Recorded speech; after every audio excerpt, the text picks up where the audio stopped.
Hej med dig. En klovn! Jeg hader klovne! Hvorfor hader du dog mig? Fordi du ser så uhyggelig ud.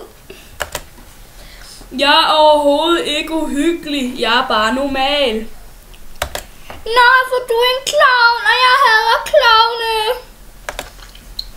Men jeg kan godt være, at jeg er en klovn, men nu begynder jeg at græde.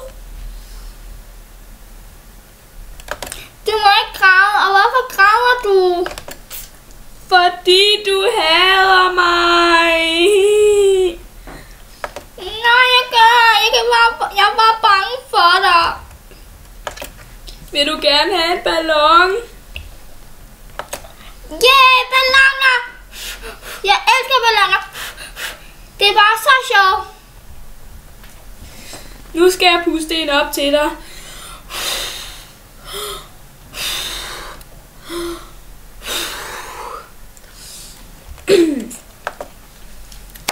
Den er formet som et hjerte. Den kan jeg give til min kæreste. Okay, men have en rigtig dejlig dag. Jo tak, og ikke lige måde.